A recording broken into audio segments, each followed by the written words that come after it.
Olá pessoal, sejam bem-vindos a mais um vídeo do canal Network Pro. Eu sou o Fernando e hoje eu vou dar início a uma pequena série de vídeos sobre automação de tarefas no pfSense usando o Ansible.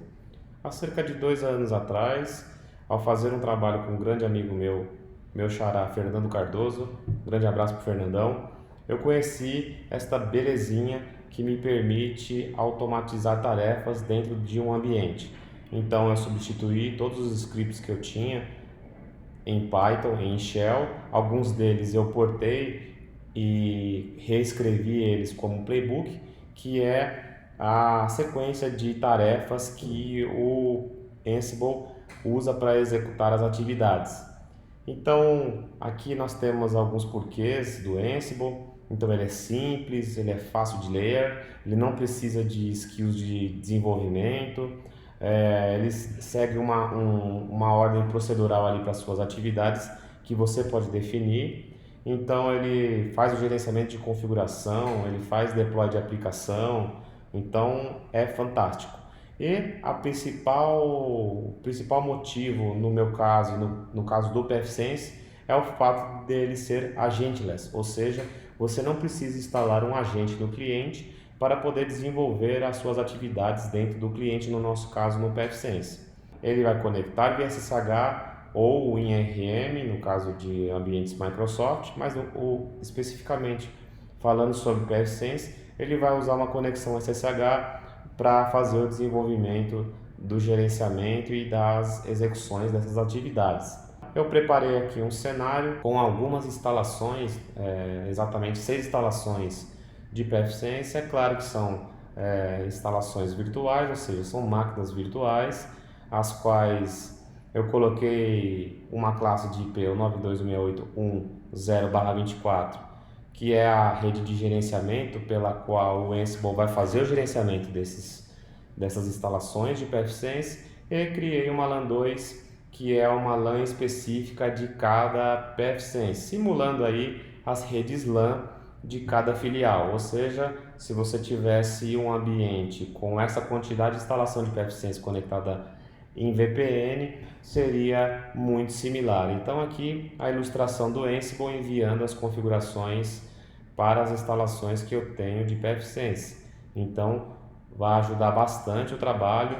E aqui eu tenho 6, mas tanto faz. Se eu tivesse 100 instalações do pfSense, a lógica seria a mesma. Eu conseguiria fazer o gerenciamento dessas configurações em todas as minhas instalações de pfSense.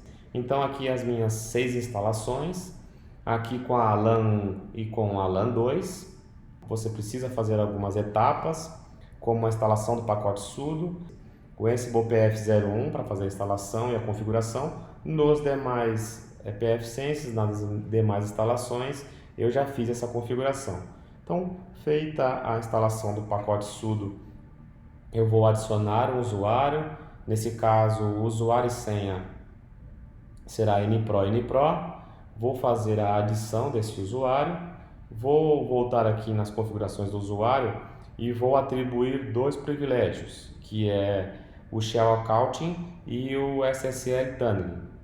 Então, aplicada essas atribuições de privilégio, esse usuário já vai estar apto a fazer as configurações via Ansible.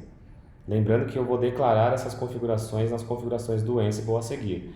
E aqui na configuração do sudo, eu tenho que adicionar esse usuário, colocar ele para que ele possa executar os comandos com privilégio de root, sem pedir o password de confirmação, e na command list ele pode executar qualquer comando como super user. Basta ele colocar sudo antes de um comando que ele consegue executar os comandos via sudo.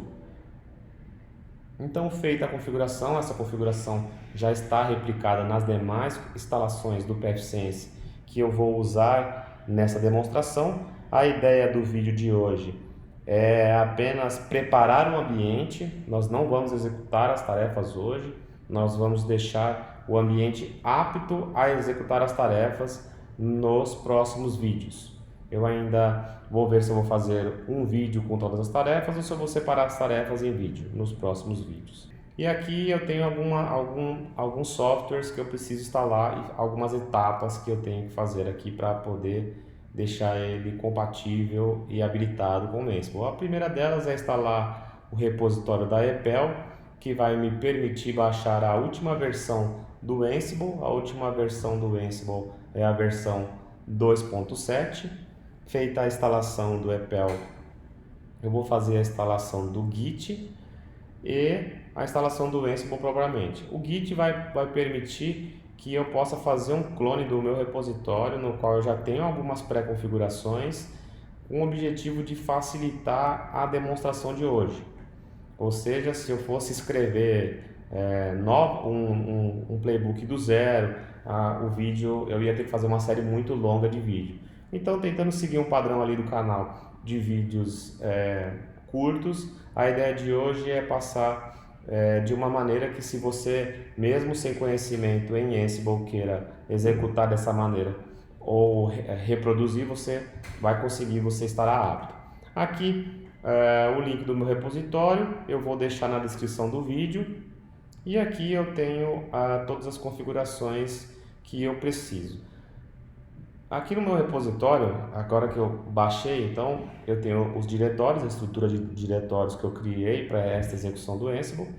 Aqui dentro de Ansible Config eu tenho dois arquivos que eu copiei para cá propositalmente, que vão facilitar aí a configuração do ambiente.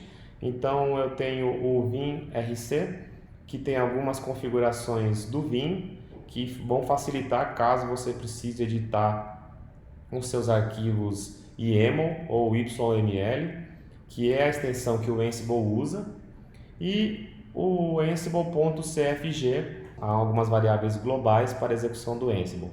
Então aqui eu vou entrar no Ansible.cfg para mostrar algumas opções que eu coloquei dentro desse arquivo. Eu não vou entrar no mérito dessas opções, porque a ideia hoje não é fazer uma demonstração sobre instalação e configuração de Ansible, e sim configurar o Ansible apenas para atender a nossa demanda de execução de tarefa em lote em diversas instalações do pfSense.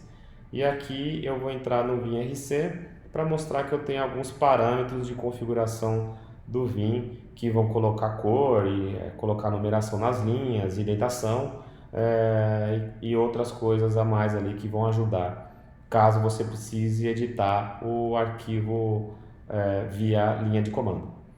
Então, eu vou voltar aqui para o diretório raiz no qual eu baixei o repositório. Aqui em Group Vars eu tenho um grupo chamado pfSense, as variáveis de grupo que estão atreladas ao grupo pfSense dentro do meu arquivo de inventário que eu vou falar a seguir. Então aqui eu tenho algumas variáveis que eu declarei. Essas variáveis já estão parametrizadas próprias para a execução de tarefas no pfSense. Então veja que ele vai procurar na path do Python que está indicada, a shell também. Então aqui a única coisa que você precisa fazer nesse arquivo é entrar com o seu usuário e senha, no nosso caso o usuário que nós criamos, que é o NPRO, senha NPRO. Então aqui você poderia reconfigurar o Ansible para usar chave SSH, então você não precisaria passar senha, mas eu prefiro fazer dessa maneira aqui porque fica mais fácil, fica mais didático para quem não conhece do Ansible entender que ele vai fazer uma conexão SSH e vai usar o sudo para executar a tarefa. E aqui eu tenho um arquivo de inventário no qual o Ansible vai se guiar aqui de acordo com o que eu declarei dentro do grupo. Então eu declarei com uma variável para pegar do 192.168.1 do 1 até o 6, em vez de declarar IP por IP. Eu também poderia vir aqui e declarar IP por IP, mas eu acredito que fica mais fácil declarar usando uma variável ali no final, entendendo que é a mesma classe de rede. E aqui eu poderia inclusive colocar um outro grupo dentro desse arquivo de inventário, mas eu vou manter o padrão que está, porque é o padrão que nós vamos usar para executar as tarefas na demonstração de hoje. Então, basicamente, nós já temos o Ansible configurado, nós já temos as variáveis de grupo configuradas, e a nossa missão hoje é conseguir usar o módulo ping para fazer o ping nas nossas instâncias pfSense, que são 6. Então veja que eu já consegui conectar nas instalações do pfSense usando o Ansible.